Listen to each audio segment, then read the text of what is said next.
Daily bytes में आप सबका स्वागत है। Welcome to Daily Bites all of you once again. तो बेसिकली आज के सेशन में हमको COQP03 के पेपर के रिगार्डिंग बात करना है कि पेपर में बेसिकली किन बातों का हमको ध्यान रखना है। सबसे पहला चीज़ तो देखो यार, इंटरनेट पर कोई भी कहीं पर आपको कुछ भी बता रहा है जस्ट बिकॉज इंटरनेट पर कोई चीज़ फ्री ऑफ कॉस्ट अवेलेबल है, दैट डजेंट मीन कि आप अपना ब्रेन ड्रेन करोगे वहां पर अननेसेसरली कि बस कोई फलाना आदमी है वो कुछ टिप्स बता रहा है, कुछ ये करना वो करना, पेपर में ये आएगा, इस टॉपिक से पूछेगा उस टॉपिक से पूछेगा, जस्ट बिकॉज फ्री में है, जस्ट बिकॉज फ्री में है इसलिए अननेसेसरी टाइम न किल करिए। क्योंकि देखिए दुनिया में कोई चीज़ फ्री नहीं है। फ्री बस अगर कहीं पर कुछ दिख रहा है तो वहां पर सबसे बड़ी कीमती चीज़ जो ली जा रही है वो है आपका अटेंशन और वो आपका टाइम। ये बात COQP03 के पेपर के लिए मैं क्यों कह रहा हूं, क्योंकि COQP03 का पेपर सबके लिए नया है। जितने टीचर्स हैं, जितने एडुकेटर्स हैं, सबके लिए नया है। देखो कोई टीचर बहुत अच्छा पढ़ा सकता है लेकिन इसका मतलब ये नहीं हुआ कि तुमको ये बता देगा कि पेपर में किस तरह का क्वेश्चन आने वाला है। तो COQP03 के साथ वही परिस्थिति है। COQP03 का जो पेपर आप लोग इस साल दोगे वो पेपर 90 मिनट्स का है। इस 90 मिनट में पेपर में आपको देखने के लिए मिलेगा कि ऑलमोस्ट आपके आगे पेपर में 75 क्वेश्चन आपको देखने के लिए मिलेगा।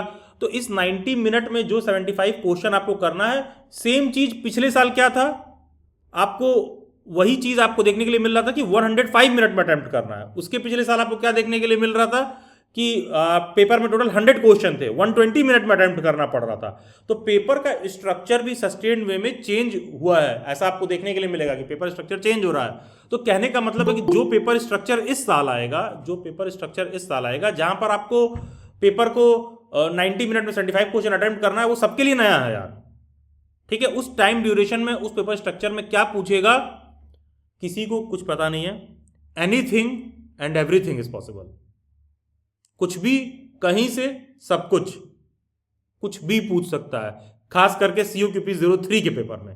COQP03 के पेपर में आपसे 4 क्वेश्चन हिस्ट्री का हो सकता है, 2 क्वेश्चन पॉलिटी का हो सकता है, 3 क्वेश्चन आपका जनरल साइंस का है, 2 क्वेश्चन होम साइंस का हो सकता है, 4 क्वेश्चन कॉमर्स के हो सकते हैं, 2 क्वेश्चन टीचिंग एप्टीट्यूड का होता है, हो सकता है कह लो कि 4 क्वेश्चन आपको टीचिंग एप्टीट्यूड से देखने के लिए मिल जाए। तो COQP03 में बहुत सारी पॉसिबिलिटीज है, पेपर में कुछ भी पूछ सकता है। तो ध्यान देना कि जब पेपर अटेम्प्ट करना आप शुरू कर रहे हो तो आपको ये बात समझना होगा कि अगर कोई चीज आपको नहीं आ रहा है, लेट से पहला क्वेश्चन आपको नहीं आ रहा है, लेट से दूसरा क्वेश्चन आपको नहीं आ रहा है, लेट से तीसरा क्वेश्चन आपको नहीं आ रहा है, ठीक है, तो अगर मान लो आपको पहला क्वेश्चन नहीं आ रहा है, दूसरा क्वेश्चन नहीं आ रहा है, तीसरा क्वेश्चन नहीं आ रहा है, तो आप मान के चलो कि आपके बगल में जो व्यक्ति बैठा हुआ है, कोई भी जो आपके बगल में बैठा हुआ है व्यक्ति, उसको मान लो कि 3 की जगह 6 क्वेश्चन नहीं आ रहा। तो ये चीज आपको पैनिक नहीं देना चाहिए कि अरे यार पेपर है मैंने खोला, मेरे को तो पहला 3 क्वेश्चन ही नहीं आ रहा था, पहले 3 क्वेश्चन ही उन लोगों ने हिस्ट्री से पूछ दिया था, यार मैं तो कॉमर्स का स्टूडेंट हूं, मैं कैसे करूं। तो ये चीज नहीं होना चाहिए। देखिए यार, पेपर जैसे जैसे आगे बढ़ेगा, पेपर में अलग अलग टाइप का क्वेश्चन देखने के लिए मिल सकता है। हो सकता है कि पेपर में सबसे पहला टाइप का क्वेश्चन ऐसा हो जाए जो आपको नहीं आता है, सबसे पहला टाइप का क्वेश्चन ऐसा हो गया जो आपको नहीं आता है। भाई नहीं आता है तो आप उसी हिसाब से अकॉर्डिंगली प्रिपेयर्ड रहोगे, पैनिक नहीं करोगे, ठीक है, आप उस चीज को लेकर पैनिक नहीं करेंगे, आप अकॉर्डिंगली उसी हिसाब से प्रिपेयर्ड रहेंगे। क्योंकि पेपर में देखो यार, मान लो पहला 3 क्वेश्चन रीजनिंग का पूछ दिया और तुम रीजनिंग प्रैक्टिस नहीं करके कहते, ये कह रहे हो कि नहीं मैं तो रीजनिंग के साइड का हूं ही नहीं, तो अगेन आपको बात यही समझना है कि वो रीजनिंग का क्वेश्चन सभी कैंडिडेट्स के लिए। अगर किसी चीज में आपको दिक्कत हो रहा है तो उस चीज में और लोगों को भी दिक्कत होगी। तो मैं क्या कह रहा था कि किसी भी कैंडिडेट को अगर ऐसा होता है कि पेपर जब आप शुरुआत में अटेम्प्ट कर रहे हो, कोई क्वेश्चन आपको नहीं आ रहा है, तो वो चीज़ आपको पैनिक नहीं देना चाहिए। वो चीज़ ये मान के चलिए कि किसी के भी साथ हो सकता है कि पेपर में पहला 5 क्वेश्चन ऐसा हो जो आपको नहीं आता है। अगर नहीं आता है तो उस बात का टेंशन नहीं लेना है। दूसरा पॉइंट हमको क्या ध्यान रखना है, देखो यार पेपर में ना रिस्क एनालिसिस भी बहुत जरूरी है। बहुत सारे लोग ऐसा होता है कि जो इस बात को, मैं इंस्ट्रक्शन वाली बात को कह रहा हूं, बहुत ही लिटरल वे में ले जाते हैं। लिटरल वे में ले जाने का मतलब क्या होता है कि वो लोग क्या गलती करते हैं, अरे सर निगेटिव मार्किंग है तो मैंने रिस्क नहीं लिया। देखो अगर तुम रिस्क नहीं ले रहे हो तो तुम ऐसे भी बाहर हो, ठीक है, एकदम सेफ बैटिंग करके आप एग्जाम में नहीं सेलेक्ट हो सकते हो। और सिर्फ इस बीएड एंट्रेंस एग्जाम में नहीं, फ्यूचर में जो गवर्नमेंट जॉब का भी पेपर होगा, कभी भी आप दोगे, कोई बच्चा ये कहता है कि मैं रिस्क नहीं ले रहा हूं, मैं बहुत सेफ बैटिंग कर रहा हूं, तो वो ऑलरेडी बाहर है, वो नहीं सेलेक्ट हो पाएगा। अब ऐसा मैं क्यों कह रहा हूं, देखो यार रिस्क ना कैलकुलेटेड रिस्क होना चाहिए। रिस्क का मतलब ये नहीं है कि 4 ऑप्शन दिया हुआ है, तुम अक्कड़ बक्कड़ बम्बे बोर्ड खेल रहे हो कि भैया ABCD में से कौन सा सही होगा, हेड टेल कर लेते हैं। यार मेरे को गट फीलिंग आ रहा है, ये होगा, तो ये इस तरह से नहीं होना चाहिए। ठीक है, कोई भी चीज आप चूज कर रहे हो उसके पीछे का कोई रीजन होना चाहिए। उदाहरण के तौर पर अगर पेपर में तुमको 4 ऑप्शन दिख रहा है किसी एक क्वेश्चन में, तो आपको इस बात को लेकर बहुत सेंसिटिव रहना है कि अच्छा, क्वेश्चन को देखते ही तुमको क्या क्लियर हो जाएगा कि ये क्वेश्चन मेरे को आता है कि नहीं आता। क्वेश्चन को देखते ही ये फिगर आउट करना कि ये मेरे को आता है से कहीं ज्यादा आसान है ये क्वेश्चन को देखते ही फिगर आउट करना कि यार ये मेरे को नहीं आता है। क्योंकि अगर वो आपको नहीं आता है तो आप मत अटेम्प्ट करिए, ऊपर से देखते ही पता चल रहा नहीं आ रहा है। और क्या फैक्टर्स हैं जिससे आप डिसाइड करोगे कि वो क्वेश्चन आपको नहीं आता है। देखो यार, किसी भी क्वेश्चन को आपने पूरा रीड किया, उसके सभी ऑप्शंस को भी आपने रीड किया, मेरा वैसे सजेशन रहेगा कि अगर आप इंग्लिश मीडियम के हो तो क्वेश्चन को हिंदी में ट्रांसलेट भी करो। अगर आप क्वेश्चन को इंग्लिश से हिंदी में ट्रांसलेट करते हो और वापस से क्वेश्चन को आप फिर रीड कर रहे हो और आप ये चीज फाइंड करते हो कि यार तुमको अभी भी नहीं आ रहा है, मतलब कि क्वेश्चन को तुम सीधा रीड किए इंग्लिश में और ऑप्शन को भी तुमने रीड किया और तुमने सभी ऑप्शंस को रीड किया है, तुमने क्वेश्चन को रीड किया, सभी चारों ऑप्शन को रीड किया, उन सभी क्वेश्चन और ऑप्शन को रीड करने के बाद आपको यह एहसास होता है कि यार उसका तो तुमने ABCD उसका सर पैर भी तुमने कभी नहीं सुना है। अगर तुमने नहीं सुना है तो दैट सिंपली मीन्स कि उस क्वेश्चन को नहीं अटेम्प्ट करना है। वो क्वेश्चन ऐसा नहीं है जहां पर तुम कहोगे सर ने कहा था रिस्क लेने के लिए तो मैंने ABCD में से तुक्का मार दिया। रिस्क का मतलब वो नहीं है। रिस्क का मतलब क्या है, किसी क्वेश्चन में आप 50-50 हो कि यार मेरे हिसाब से ये 2 ऑप्शन तो बिल्कुल ही नहीं है और मुझे लगता है कि इन 2 ऑप्शन में से कोई एक हो सकता है, तब आप कॉल लीजिए। अगर आप 50-50 हैं तो आप श्योरली कॉल लीजिए, आप ये रिस्क लेंगे। 50-50 किसी क्वेश्चन पर हो तो आप रिस्क लेंगे। और ध्यान दीजिएगा, मैं तो यहां तक भी कहता हूं कि किसी क्वेश्चन पर आप सिर्फ 25%, 30% ही भी श्योर हैं तो भी आप रिस्क लीजिए। उतना रिस्क एनालिसिस आपको करना है। तो देखो, क्वेश्चन को देखते ही हमको क्या बात फिगर आउट करना है कि इस क्वेश्चन को तुमने कभी भी सुना है कि नहीं, उसका सर पैर। अगर उसका सर पैर भी कभी भी नहीं सुना है तो प्लीज उस क्वेश्चन को अटेम्प्ट नहीं करना है। ठीक है, अगर उस क्वेश्चन का सर पैर ऐसा है कि आपने कभी नहीं सुना है तो अटेम्प्ट नहीं करना है, क्योंकि ये बहुत इजी है फिगर आउट करना कि कौन सा क्वेश्चन आपको नहीं आता। ठीक है, ये ज्यादा आसान है। तो इससे हमको क्लियर है गया कि जिस क्वेश्चन को मैंने सारा रीड किया, चारों ऑप्शन मैंने रीड किया, मैंने कभी नहीं सुना है, अटेम्प्ट नहीं करना है। फिर मैंने देखा कि यार एक क्वेश्चन में 4 ऑप्शन दे रखा है, 4 ऑप्शन में जो क्वेश्चन है वो तो मैंने यार ना मैंने सुना है ना क्वेश्चन पढ़ के मुझे ठीक से समझ में आ रहा है कि एग्जैक्ट मतलब क्या है, लेकिन इसमें से एक ऐसा ऑप्शन है ना जो मैंने बार बार सुन रखा है, तो वहां पर आप थोड़ा सा रिस्क ले सकते हो। This is called calculated risk, this is called calculated risk. तब फिर आप वहां पर थोड़ा बहुत रिस्क ले सकते हो। तो आपको ऐसे ही क्वेश्चन में रिस्क लेना है, उसी को कहते हैं कैलकुलेटेड रिस्क। अदरवाइज देखिए, अगर आपको किसी भी अच्छी यूनिवर्सिटी में सेलेक्ट होना है तो ऑलमोस्ट 70% पेपर आपको मिनिमम सही करना चाहिए। तो 75 का जब 70% आप निकालोगे तो ऑलमोस्ट 50 से 52 क्वेश्चन आप सही करिए, तभी आपको किसी न किसी अच्छी यूनिवर्सिटी में सिलेक्शन मिलेगा। और आपको 50 से 52 क्वेश्चन सही करने के लिए ना ऑलमोस्ट आपको मान के चलो कि 64 से 65 क्वेश्चन आपको अटेम्प्ट करना पड़ेगा। ठीक है, आपको ऑलमोस्ट 64 से 65 क्वेश्चन अटेम्प्ट करना पड़ेगा। तो जब यार आप 64 से 65 क्वेश्चन अटेम्प्ट करोगे तब इसमें से होगा क्या ना, ध्यान देना, ये 64 to 65 क्वेश्चन आप वो अटेम्प्ट कर रहे हो जिसको लेकर आप डैम श्योर हो कि तुम जो मार्क कर रहे हो वो सही है। जब तुम 64 से 65 क्वेश्चन पर एकदम डैम श्योर हो ना कि मेरे हिसाब से ये सही है, तब उसमें से मिनिमम गलत है 10%। और एक जो एवरेज बच्चा होता है उसका गलत होता है ऑलमोस्ट 20% तक। जो एक एवरेज बच्चा है उसका गलत होता है ऑलमोस्ट 20% तक, मिनिमम बता रहा हूं। तो ये चीज आप समझिए कि अगर तुम मान के चलो कि तुमने 65 क्वेश्चन अटेम्प्ट किया, तुम 65 का 20% निकाल दोगे तो 13 क्वेश्चन ऑलरेडी कम हो जाएगा। तो 65 से तुम 13 घटा दो तो तुम्हारे आगे देखने के लिए मिलेगा कि तुमको 52 क्वेश्चन बचता हुआ देखने के लिए मिलेगा। प्लस 13 पे तुम नेगेटिव मार्किंग कर लो, उसको 4 से डिवाइड कर दो तो 3.25 मार्क्स घट जाएगा। तो आपका नेट कितना बचा सही, 48.75। ठीक है, नेगेटिव मार्किंग जब आप घटा दोगे तो ये कैलकुलेशन आपको समझ में आना चाहिए कि बेसिकली वहां तक पहुंचने के लिए आप कैसे पहुंचोगे। तो देखो यार, पेपर उसी हिसाब से आपको अटेम्प्ट करना है। तो अब अटेम्प्ट करने का मतलब बेवजह अटेम्प्ट नहीं करना है। क्वेश्चन देखते ही मेरे को क्लियर है कि अटेम्प्ट नहीं करना है तो भाई अपने को अटेम्प्ट नहीं करना है। अपने को दिखता है कि 30 से 40% 50% रिस्क लेने में मेरा काम चल जाएगा, तो उस पर आप रिस्क लीजिए, क्योंकि तभी आप इस फिगर तक पहुंचोगे। और जब आपके हिसाब से पेपर 100% आप सही करके आ रहे हो, सर हार्डली 1-2 गलत होगा, तब मिनिमम आप 10% गलत कर रखे हो। ये किसी भी बहुत अच्छे टॉपर बच्चे का एस्टिमेट बता रहा हूं कि मिनिमम 10% आप गलत कर रखे होगे। ऑन एन एवरेज एक बच्चा पेपर में 20 से 25% क्वेश्चन गलत कर देगा, तो तब जाके नेट एवरेज आपका यहां पर आके रुकेगा। तो ये इस बात को पेपर में अटेम्प्ट करते हुए ध्यान रखिएगा, क्योंकि क्वाइट पॉसिबल कि पेपर में जो क्वेश्चन नहीं आ रहा है आप उसको बेवजह रीड करके अपना टाइम किल कर रहे हो। कोशिश करोगे कि क्वेश्चन को बाइलिंगुअल में पढ़ें।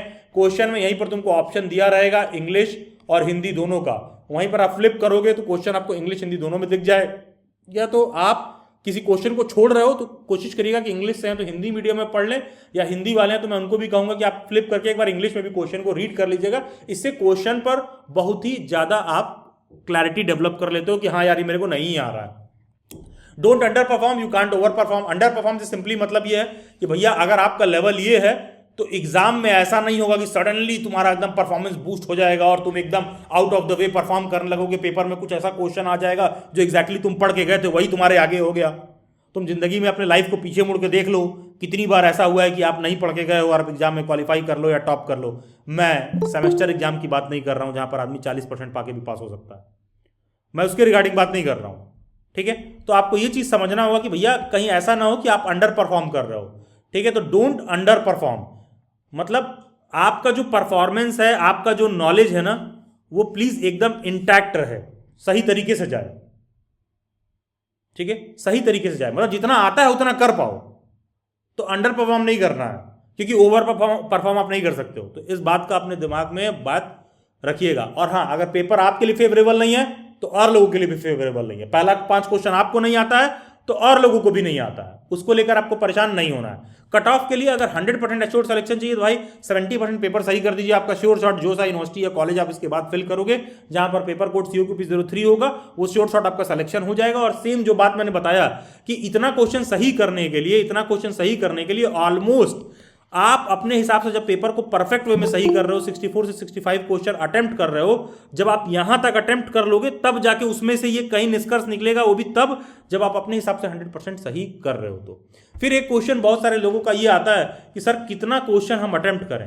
अरे यार, बहुत बार मैं कह चुका हूं, पेपर में लेट से 75 क्वेश्चन आ रहा है, मैंने तुमको कहा कि भाई एग्जाम में 50 क्वेश्चन अटेम्प्ट करना। ठीक है, मैंने तुमको ये कह दिया कि एग्जाम में 50 क्वेश्चन अटेम्प्ट कर लेना। अब तुमको पेपर में आता था, तुम पेपर देखे, तुमको लगा अबे पेपर तो इजी है, मेरे को तो 60 क्वेश्चन आता है। तो अगर तुमको 60 क्वेश्चन आता है तो क्या तुम मेरे कहने से केवल 50 ही करोगे? तब तो तुम्हारा कॉमन सेंस काम कर रहा है, नहीं सर हम 10 और अटेम्प्ट करेंगे, चाहे आपने 50 बोला था। तो उसी तरह यह भी तो प्रश्न उठता है कि जब तुमको पेपर में केवल 40 क्वेश्चन आ रहा है तो तुम 65 क्वेश्चन किस बेसिस पर अटेम्प्ट करने वाले हो?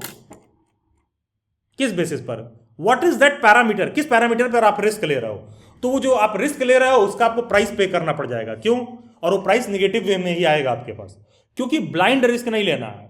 40 क्वेश्चन अगर आपको एग्जैक्ट आता है तो मतलब 5 से 10 क्वेश्चन पेपर में ऐसा भी रहेगा जहां पर आप 50-50 रहोगे, 25% रहोगे कि यार ये हो सकता है। और ये इसलिए भी इंपॉर्टेंट है क्योंकि आपको एग्जैक्टली पता होना चाहिए कि हमको सेलेक्ट होने के लिए कितना क्वेश्चन किस तरीके से अटेम्प्ट करना है।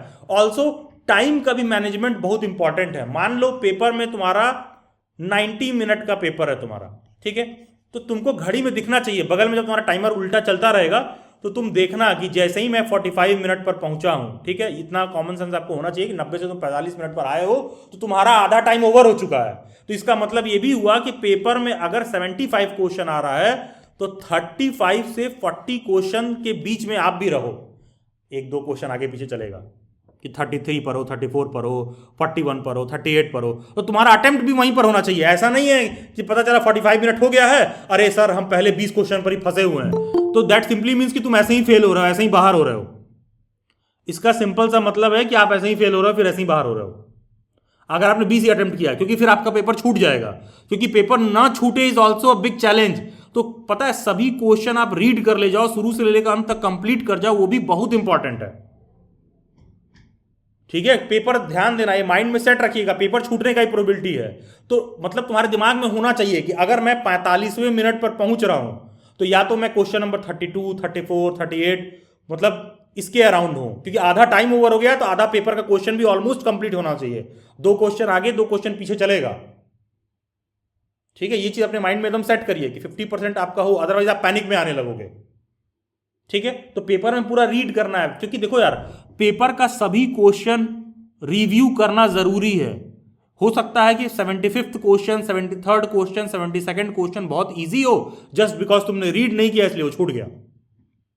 तो पेपर का सभी क्वेश्चन रीड करना है। इसीलिए क्या मैंने बोला, किसी क्वेश्चन पर बेवजह बहुत ज्यादा दिमाग लगाने से क्या जरूरत, इंपॉर्टेंट है कि तुम क्वेश्चन देखते ही ये फिगर आउट करो, सीधा क्वेश्चन रीड किया, कभी क्वेश्चन के बारे में सुना है कि नहीं सुना है, तुमको क्लिक आ जाएगा दिमाग में। चारों ऑप्शन रीड करो, कभी ऑप्शंस के बारे में सुना है कि नहीं सुना है। अगर अंदर से आवाज आता है कि नहीं भैया इसका क्वेश्चन और ऑप्शन उसका सर पैर ना मैंने कभी सुना है ना मैंने कभी देखा है, तो सीधा उस क्वेश्चन को अटेम्प्ट नहीं करना है। वही क्वेश्चन ऐसा है जिसमें तुम बेवजह का रिस्क लोगे तो नेगेटिव मार्किंग होता है। रिस्क का मतलब कि आप कैलकुलेटेड रिस्क लीजिए, 50% 40% के अराउंड आप सही हो रहे हो किसी क्वेश्चन पर, गट फीलिंग आ रहा है तो आप उसको अटेम्प्ट करिए। क्योंकि देखो यार जरूरत से ज्यादा सेफ बैटिंग करना भी फिर आपको सिलेक्शन नहीं देगा। And lastly, keep all the options open, any option can turn out to be opportunity. Keep all the options open मतलब क्या, देखो यार हो सकता है आप अब तक 04 का पेपर दे चुके हैं, कोई 05 का दे चुका होगा, कोई 06 07 का दे चुका होगा, अब आप 03 का दोगे, तो CUET का पेपर देना इकलौता अपॉर्चुनिटी नहीं है। देखो यार है क्या ना कि बहुत सी यूनिवर्सिटीज़ हैं जिनके यहाँ बीएड में एडमिशन लेने का तरीका अलग अलग होता है। जैसे मान लो IP यूनिवर्सिटी का एग्जाम्पल ले रहे हैं, ठीक है, क्योंकि जिस भी बच्चे को ऐसा है कि नहीं हमको बीएड का कॉलेज ऐसा चाहिए जिसका लोकेशन दिल्ली में हो, तो अगर तुमको दिल्ली में बीएड करना है तो IP university one of the best one stop destination है कि आप IP बीएड का फॉर्म फिल करिए। अपने माइंड में रखिए कि मेरा चाहे जो पेपर चल रहा हो मुझे ये एडिशनल फॉर्म भी रखना है, क्योंकि वो ऑप्शन ही आपको फ्यूचर में अपॉर्चुनिटी में कन्वर्ट होगा। क्योंकि IP का पेपर तुरंत तो हो नहीं रहा है, IP का paper almost April end May first week में होगा। ठीक है, उसी तरह मान लो जामिया है, जामिया भी अपना पेपर खुद कराता है। इसी तरह इंडिया में बहुत सारी यूनिवर्सिटी हैं जो अपना पेपर खुद कराती हैं आज भी। JMI का बीएड का पेपर, जामिया का फॉर्म फिलिंग का लास्ट डेट है 10 अप्रैल, जामिया बीएड का पेपर है 26 मई को। ठीक है, और तुम कब फ्री हो जाओगे, 26 मार्च को तुम्हारा COQP 03 का पेपर हो जाएगा, 26 मार्च को तुम फ्री हो गए। अब से 2 महीना पढ़ना शुरू करोगे तब तक जामिया के लिए प्रिपेयर कर लोगे। ठीक है, तो ऑप्शंस भी ओपन रखिए, क्योंकि यार देखो बहुत लोग ऐसा कर सकते हैं सर बहुत ज्यादा ऑप्शन रहेगा तो मैं डिस्ट्रैक्ट नहीं होऊंगा। अभी बेवकूफों वाली बात मत करो। ठीक है, सावधानी भी सुरक्षा का प्रमाण है। ठीक है, ये थोड़ी ना कि सर मैं बहुत सावधान हो रहा हूं मुझे दूसरे फ्लोर से कूद जाना चाहिए। सर आप कह नहीं सकते कि मैं मरूंगा कि नहीं मरूंगा, दूसरे फ्लोर से कूदूंगा तो मैं तो बच ही जाऊंगा। अरे भाई बचने के लिए तुम पैराशूट लेके कूदो ना। ठीक है, पैराशूट लेके कूदो, बस इतनी सी बात कही जा रही है। तो यहां पर भी क्या है, ऑप्शन ओपन रखिए, आपको जो करना है वो आप करिए। तुमको छत से कूदने का मन कर रहा है, पैराशूट पीठ पे लगा के कूदो भाई, तुम्हें कूदने का मन कूदिए। तो एग्जैक्टली सेम चीज यही पेपर में भी है। तुमको लगता है कि हम डिस्ट्रैक्ट होंगे, अरे ये तो डिस्ट्रैक्शन आपने माइंड में सेट करो। अपने माइंड को इतना कंडीशन करिए कि मेरा पेपर 03 का है, मैं जब तक 03 चल रहा है मैं पूरा उस पर हार्ट एंड सोल लगाऊंगा। उसके बाद मेरा IP का पेपर हो, मेरा जामिया का पेपर हो, मेरा MU का पेपर हो, मेरा किसी और यूनिवर्सिटी का हो, कल को regional institute of education NCERT RI B Ed का फॉर्म निकलेगा, मैं उसको फिल करूंगा। ठीक है, RI का पेपर ऑलमोस्ट जून में देखने के लिए आपको मिलेगा, IP का paper first week of May में देखने के लिए मिलेगा, जामिया का पेपर आपको जो है लास्ट वीक ऑफ मई में देखने के लिए मिलेगा। तो और भी ऑप्शन ओपन रखिए। ठीक है, मतलब ये नहीं कि सर हमको तो एक ही पर फोकस करना चाहिए। अरे भाई होशियारी में और थोड़ा सा पागलपन में बहुत मामूली फर्क होता है। ठीक है, कुछ इसमें बहुत ज़्यादा आउट ऑफ द वे फर्क नहीं क्रिएट होता। तो आपको इस चीज़ को समझना है कि आपको अपने लिए ऑप्शंस ओपन रखना है। ऑप्शंस ओपन रखेंगे वही अपॉर्चुनिटी में कन्वर्ट होगा। कल को NCERT RI IP JMI, इससे जानते हो क्या होता है, इससे कल को CUET में रिजल्ट, अगर कल को CUET में रिजल्ट ऐसा हुआ कि किसी कारणवश, ऊपर वाला ना करे कि ऐसा हो, मान लो कि आपके फेवर में नहीं है, तो जानते हो अगर तुम्हारे पास कोई ऑप्शन नहीं रहेगा ना तो तुमको एंग्जाइटी और डिप्रेशन बाय डिफॉल्ट तुम्हारे तक पहुंचेगा। जब तुम्हारे पास ऑप्शन रहेगा ना तो जानते होगा क्या, तुम्हारा इधर नहीं हो रहा होगा, तुम दूसरे वाले ऑप्शन की तरफ देखते रहोगे, क्या पता उसमें हो जाए। वो आपको एक होप देता है। तो ऑप्शंस आपको मजबूत करते हैं, प्रोवाइडेड अपने प्रीवियस ऑप्शन पे पूरा ढंग से काम करिए। और अभी तो IP जामिया RI इनका फॉर्म फिल होगा, हो रहा है, ये सारी चीजें। ठीक है, और कोई भी ऐसा है भैया कि आखिरी की 24 आवर में कुछ पढ़ रहा है, प्रिपरेशन कर रहा है, तो focus on what you know. ठीक है, आप उस चीज पर फोकस करिए कि क्या चीज आपको आता है, इंस्टेड की कोई नया टॉपिक उठा लें, कोई नया चीज उठा के सडनली पढ़ने लगे कि सर ये वाला टॉपिक हमको क्लियर नहीं था तो मैं सोच रहा हूं कि मैं इसको ही पढ़ लूं। ठीक है, ये चीज आपको नहीं करना है। तो देखो यार, पेपर में बस ये कुछ पॉइंट्स आप ध्यान रखिएगा कि पेपर हमको 75 क्वेश्चन अगर हमारे आगे पेपर में आ रहा है, पूरा 75 का 75 हमको अटेम्प्ट कर जाना है। हाई प्रोबेबिलिटी है कि ऐसा भी हो सकता है पेपर में कि आप पेपर शुरुआत किए, आपको पेपर में चीज़ें आपके अनुकूल नहीं हो रही हैं, तब भी आखिरी क्वेश्चन तक बिना डिमोटिवेट हुए सारा क्वेश्चन आप रीड कर रहे हो, तो आपकी हाई प्रोबेबिलिटी रहती है सिलेक्शन की। क्योंकि पेपर में सिलेक्शन के लिए जो क्वेश्चंस पूछे रहते हैं उनका वेटेज ऑनली केवल समझ लीजिए 60 to 70% है। बाकी 30 to 40% का वेटेज आपका बिहेवियर है कि तुम पेपर को लेकर रिएक्ट कैसे कर रहे हो। क्या तुम रिएक्ट कर रहे हो या तुम पेपर को देखकर वेल थॉट ऑफ रिस्पॉन्ड कर रहे हो। क्योंकि रिएक्ट करना तो बहुत ईजी है, अरे सर पहला 5 क्वेश्चन नहीं आ रहा था, मेरा तो पैनिक हो गया, बीच के मेरे को क्वेश्चन नहीं हो रहे थे। नहीं, रिस्पॉन्ड करिए उस बात पर, ठीक है 4 क्वेश्चन नहीं आ रहा, 5 क्वेश्चन नहीं आ रहा, 7 क्वेश्चन नहीं आ रहा, हम 8वें क्वेश्चन से लेकर 75वें क्वेश्चन तक एक एक क्वेश्चन रीड करेंगे, सारा ऑप्शन रीड करेंगे। पेपर किसी कीमत पर मेरे से जो है छूटना नहीं चाहिए। सभी क्वेश्चन को मैं रीड करूँ, क्वेश्चन को देखते ही मैं ये फिगर आउट कर लूँ कि भैया ये मैं नहीं कर पा रहा हूँ, तो उसको छोड़ देना है। जिसको रीड करने पर हमको थोड़ा सा भी 50-50, 40-60 गट फीलिंग आ रहा है, उसको हमको अटेम्प्ट करना है। और एक आखिरी बात जो ध्यान रखना है कि एग्जाम सेंटर में पहुंचते ही अपना माउस, कंप्यूटर ये सब हिला उला के चेक कर लीजिएगा। क्यों? बहुत बार ऐसा होता है बहुत सारे स्टूडेंट्स के साथ कि पता चलता है वो सिस्टम पर बैठे हैं, मॉनिटर हिल गया, सिस्टम ऑफ हो गया, अब पैनिक में आ जाते हैं, अरे सर मेरा सिस्टम ऑफ हो गया, ये वो। एग्जामिनर बोल रहा है अरे अरे पैनिक में मत आइए, वहीं से पेपर शुरू होगा। अबे पता नहीं वहीं से पेपर शुरू होगा कि नहीं, पता नहीं, क्योंकि मैं टाइमर की तरफ तो मेरा ध्यान ही नहीं था। मान लो मैं देख रहा था कि पेपर में यार 55 मिनट लिखा है, मैंने वापस शुरू किया, 53 मिनट मेरे को शो करने लगा। तो अब 55 की जगह 53 शो करेगा, 2 मिनट ऑलरेडी कम हो जाएगा, तो उसके लिए लड़ाई करने तो जाओगे नहीं, क्योंकि लड़ाई करने जाओगे तो 2 मिनट और उधर घट जाएगा। ठीक है, एग्जामिनर तो उस समय का बस अपना काम टाल रहे होंगे। तो मान लीजिए किसी भी सिस्टम पर आप बैठे हो, उस सिस्टम को आप चेक कर लीजिए। ठीक है, कंप्यूटर आप चेक कर लीजिए, माउस आप चेक कर लीजिए, और हाँ सिंपल सा तरीका, उसको थोड़ा सा हल्का सा आप हिलाओगे ना, आप हिला के चेक कर लीजिए कि वो सही चल रहा है कि नहीं, ऑफ हो रहा होगा तो हो जाएगा। क्योंकि बहुत सारे लोगों को ऐसा वैसा भी एग्जाम सेंटर एलोकेट हो जाता है जहां पर ये सब प्रॉब्लम्स भी आते हैं। तो पेपर में ये कुछ ना बेसिक बातें अपने माइंड में रखिए कि सीयू की जरूरत नहीं कि पेपर में सभी क्वेश्चन अटेम्प्ट करने हैं। जो रीड करते ही पता चल रहा है कि नहीं कर सकते हैं उसको छोड़ देना है। पेपर में बैठने से पहले एकदम कामली बैठिए, अपना वॉशरूम हुआ है, कामली बैठिए, एकदम दिमाग में रखिए कि भैया ठीक है हम सिस्टम चेक कर लेना है। अगर नहीं काम कर रहा होगा तो पेपर से पहले एग्जामिनर से बोलना मेरा कंप्यूटर चेंज करिए। बहुत सारे बच्चे एब्सेंट रहते हैं, वो तुमको किसी दूसरे कंप्यूटर पर बैठाएगा, तब तक तुम स्टार्ट बटन नहीं क्लिक करना, क्योंकि तुम ही वहां पर क्लिक करते हो कि आई हियर बाय डिक्लेयर कि भैया जो कंप्यूटर को प्रोवाइड किया गया सब कुछ वर्किंग कंडीशन में, ओके करते हो। ओके ही मत करिएगा जब तक वो काम आपका हो ना जाए कि नहीं भैया, जब तक चीजें आपके हिसाब से ना हो जाए। ठीक है, तो ये चीज आप अपने माइंड में रखेंगे पेपर में। खैर, थोड़ा सा मैं आप लोगों के डाउट एंड क्वेरी पर आ जाता हूं।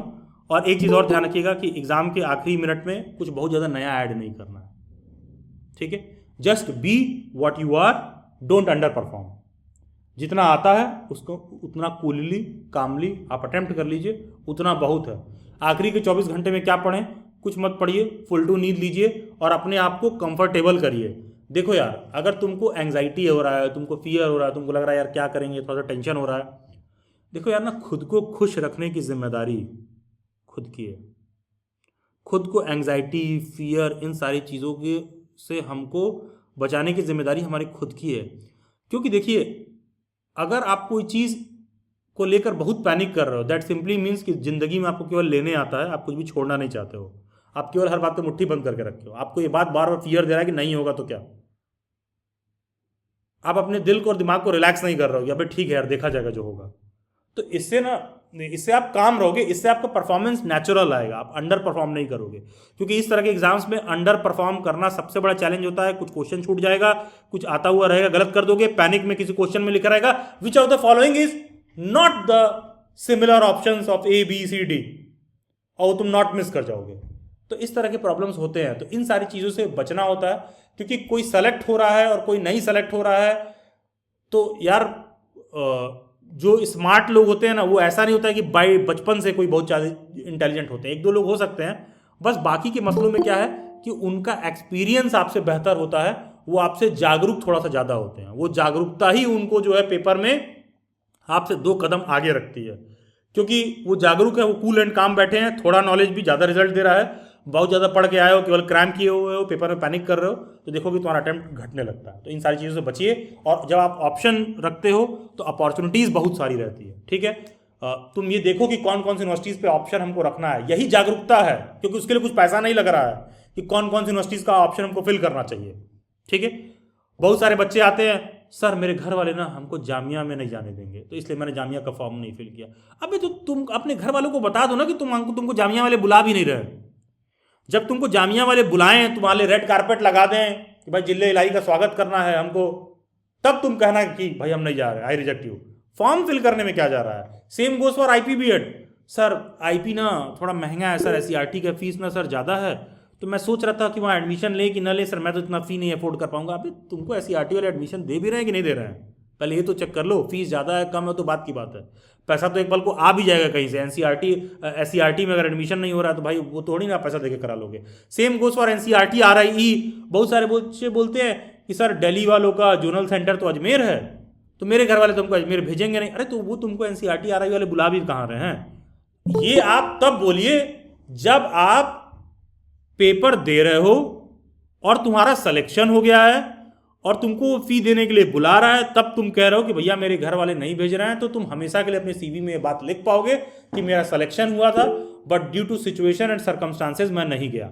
That will give you a lifetime of confidence which is far important than getting selected, क्योंकि वो आपको कॉन्फिडेंस दे रहा है कि हाँ मेरा हुआ था। और नहीं हुआ था तो आप अपने आप से झूठ नहीं बोलोगे एटलीस्ट कि अरे यार वो तो मेरे घर वाले भेजते नहीं इसलिए मैंने उसका फॉर्म नहीं फिल किया था। अरे तुम्हारा वहाँ हो भी नहीं रहा था। ठीक है, पहला ट्रूथ तो ये है। तो हमको सेल्फ को लेकर भी लिटमस टेस्ट करना जरूरी है। थोड़ी सी मेरी बात आपको एब्सर्ड लग सकती है, सुनने में रूड लग सकती है, लेकिन यार ये जो एग्जामिनेशन होते हैं ना, एंट्रेंस एग्जाम वाले, ये ऐसे ही होते हैं यार, क्योंकि these exams are not meant to select you, these exams are simply meant to reject you. जो आप सेमेस्टर एग्जाम देते हो, सेमेस्टर एग्जाम का सिंपल सा एक ही सिद्धांत होता है, टीचर कॉपी चेक कर रहा होता है, वो सोचता है हर बच्चे को पास कर दे, आउट ऑफ 199 बच्चे पास हो जाते हैं, हार्डली कोई एक बच्चा फेल होता है। लेकिन कोई भी एंट्रेंस एग्जाम दोगे, गवर्नमेंट जॉब का पेपर दोगे तो 100 में एक ही बच्चा सेलेक्ट होता है, बाकी के 99 फेल होते हैं। तो इस तरह के exams are for rejection not for selection. यहाँ से मेजॉरिटी को बाहर करना है, कुछ लिमिटेड लोगों को, चुनिंदा लोगों को एडमिशन देना है। ठीक है, लेकिन सेमेस्टर एग्जाम में उसका उल्टा होता है। तो बहुत सारे लोग ऐसा होता है कि उनको एग्जाम का एक्सपीरियंस नहीं होता है बहुत ज़्यादा, तो वो एग्जैक्टली कैलकुलेट नहीं कर पाते हैं कि what is exactly the competition. ठीक है, घर बैठ के कई बार आपको आइडिया नहीं मिलता है, तो इसलिए भी जरूरी होता है कि इन तमाम एग्जाम्स को आप दीजिए और पार्टिसिपेट करिए। खैर, coming to your doubt and queries, जिनको भी कोई डाउट एंड क्वेरी है raise your hand. Good evening sir. Very good evening मौजूदा जी, बताइए। हाँ सर मेरा अभी मैथ्स का एग्जाम हो चुका है, CUQP 07 का। जी, और उसमें सर कुछ क्वेश्चन, एक दो क्वेश्चन ही ये ऐसा सेशन था जो 03 के लिए मैं आपसे एंड में बात करता हूँ। Yes Razia, yes please. Good evening sir. Very good evening Razia ji, बताइए। सर मुझे भी कुछ और बात करनी थी, फिर अच्छा मैं ठीक लास्ट है, में बात करूंगी। हाँ प्लीज एंड में बात करिए, जिनको भी COQP 03 से हट के कुछ बात करना है। एनी वन एल्स जिनको COQP 03 से कुछ भी डाउट एंड क्वेरी है? Yes Parul, yes please. Good evening sir. Very good evening Parul. Sir आपने ना एक सिलेबस की वीडियो बना रखी जी थी जी COQP 3 की, इसमें ये आएगा, उसमें आपने फिल्म अवार्ड और ये सारी चीजें बताई हैं, तो वो हमें 2024 का ही प्रिपेयर करना है ना, जैसे अभी हमारा यस, एग्जाम 2025 में है। 2024 का प्रिपेयर करना है बेसिकली, एंड लास्ट 2 मंथ में अगर कुछ ऐसा हुआ है, ठीक है, तो उसका प्रिपेयर करना है। Thank you sir. ठीक है, मान के चलिए कि मिनिमम लास्ट 6 मंथ, पेपर की डेट से last 6 month and maximum 9 month. ठीक है Parul, thank you. And strong recommendation रहेगा, आप भैया जितना पढ़ा पढ़ा, नहीं पढ़ा तो कोई दिक्कत नहीं है। ठीक है, क्योंकि पेपर भी आप लोगों का मॉर्निंग शिफ्ट में है। ठीक है, thank you sir. Yes. Any one else, any doubt and query regarding COQP 03? ठीक है, तो जिनको भी COQP 03 से रिलेटेड डाउट नहीं है, आप सब लीव ले लीजिए and please all the very best. मेरी ऊपर वाले से प्रार्थना रहेगी, जितने लोग सेशन में ज्वाइन हैं, जिनका 03 का पेपर है, ऊपर वाला करे कि आप सब पेपर में अच्छा परफॉर्म करें, अच्छा सेलेक्ट हों। जिनका भी 03 का पेपर है, प्लीज़ आप जाइए, अपना प्रिपरेशन पर फोकस करिए। जिनको भी कुछ और डाउट एंड क्वेरी है, जस्ट रेज योर हैंड।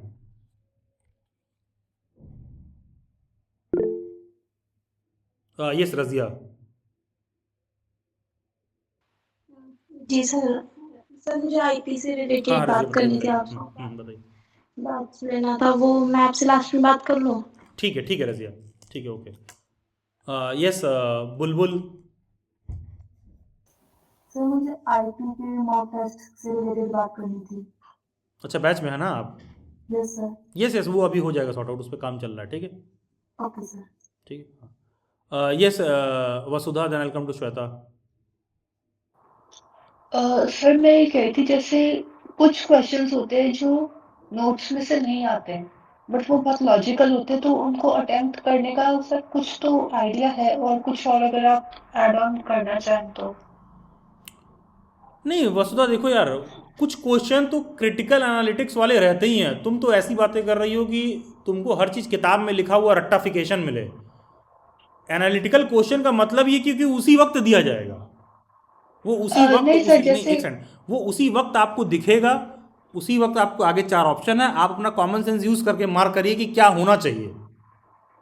हाँ सर वो तो है वो तो हुआ भी है और वो पेपर अच्छा गया भी है मेरा बट वही मैं कह रही हूँ जैसे CUPP 03 का सिलेबस बहुत लास्ट है जी, तो उस केस में तो वसुधा कट ऑफ भी वैसे ही जाता है फिर इसका 03 का, ठीक है, ओके सर 03 का कट ऑफ भी वैसे ही जाता है, ठीक है। ये यस वसुधा, एनीथिंग एल्स? सर वहाँ पे पैनिक मैनेज करने का कुछ भी और तरीका मतलब पैनिक मैनेज करने का थोड़ा सिंपल सा सा तरीका है अंदर कि लास्ट 24 आवर पढ़िए मत, ठीक ओके है। Sir learn to leave, okay ठीक है, लर्न टू लीव। अगर आप वो चीज़ नहीं सीख रही हैं तो आप पैनिक मैनेज नहीं कर पाएंगी। आप आखिरी 24 घंटे मत पढ़िए, आप रिलैक्स होकर एकदम बैठे रहिए कि अब जो होगा देखा जाएगा, तभी आपको पता चलेगा। आप पेपर में बैठने के बाद ठीक है जो होगा देखा जाएगा, अदरवाइज तो आप पैनिक करोगे, क्योंकि you are not ready to leave anything, you want everything. लेकिन जब भी आपसे कोई बोलेगा you don't want to leave anything, you want everything, तुमको लगेगा नहीं नहीं सर ऐसा नहीं है, नहीं नहीं ऐसा है, ऐसा है। The moment you learn to leave you will not panic, तुमको लगेगा ठीक है यार जो होगा देखा जाएगा, I am just giving my best, do what is in your control, ठीक है। तो आपके कंट्रोल और में यही सर है कि एक रिलैक्स करिए उस पर, ठीक है। और सर एक चीज और पूछनी थी जी, जैसे मेरा सेकेंड शिफ्ट का पेपर था मैथ्स का तो उसमें सर टीचिंग एप्टीट्यूड्स तो एक भी क्वेश्चन नहीं आया ठीक है। हाँ मतलब जैसे एनीथिंग एंड सिलेबस में तो एवरीथिंग इज है पॉसिबल, पढ़ा कोई भी दिक्कत है नहीं है। 03 में भी हो सकता है, एक भी ना आए, और हो सकता है 4-5 रहे। हाँ जी सर पूरा कंप्यूटर था स्टैट्स था मैथ्स था लेकिन हाँ टीचिंग एप्टीट्यूड के तो क्वेश्चन ही नहीं थे हाँ, उसमें मैं वही कह रहा हूँ, anything and everything is possible, same 03 में भी हो सकता है, ठीक है। और टीचिंग एप्टीट्यूड को इतना बड़ा चीज़ नहीं है कि आप उस पर इतना चिंतन करें कि नहीं पूछा, ठीक है। 2 दिन में पूरा प्रिपेयर हो जाएगा,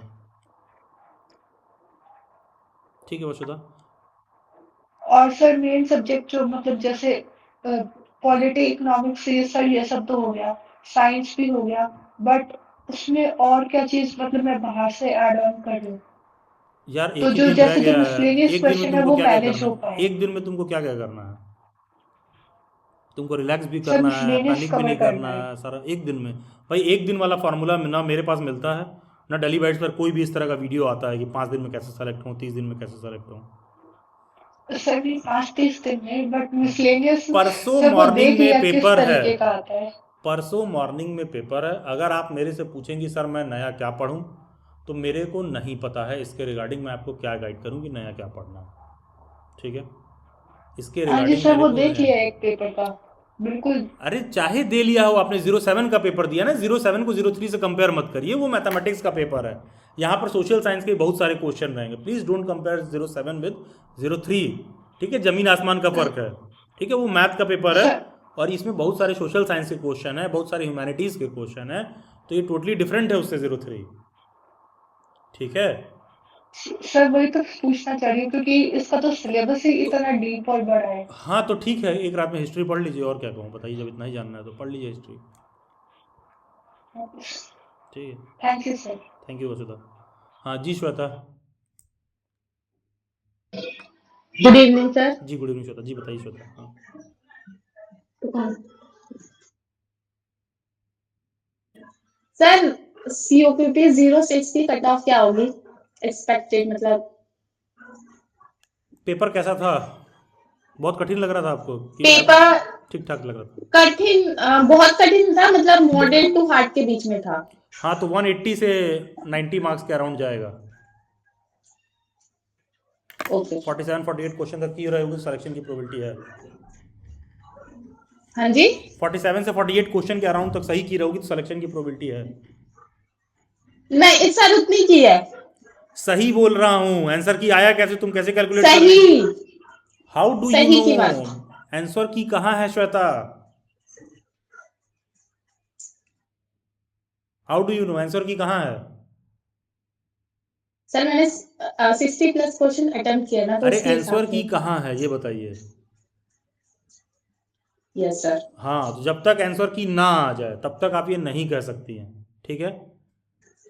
तो ओके आंसर सर। की हफ्ता 2 हफ्ते में आएगा, आप चिल मार के बैठिए एकदम, जब तक आंसर की ना आ जाए, ठीक है? वो उसी दिन पता चलता है, आंसर की में नया नया कमाल हो रहा होता है, अभी आएगा तो देखना पता चलेगा, ठीक है? तुमको लगेगा अभी पेपर में क्वेश्चन पूछा भी था, यहाँ 2 क्वेश्चन नया दिख रहा है क्या, ठीक है? और तुम खुद से पूछोगी नहीं नहीं मैंने सर डी मार्क किया था, पता नहीं कैसे इसमें ए दिखा रहा है, ठीक है?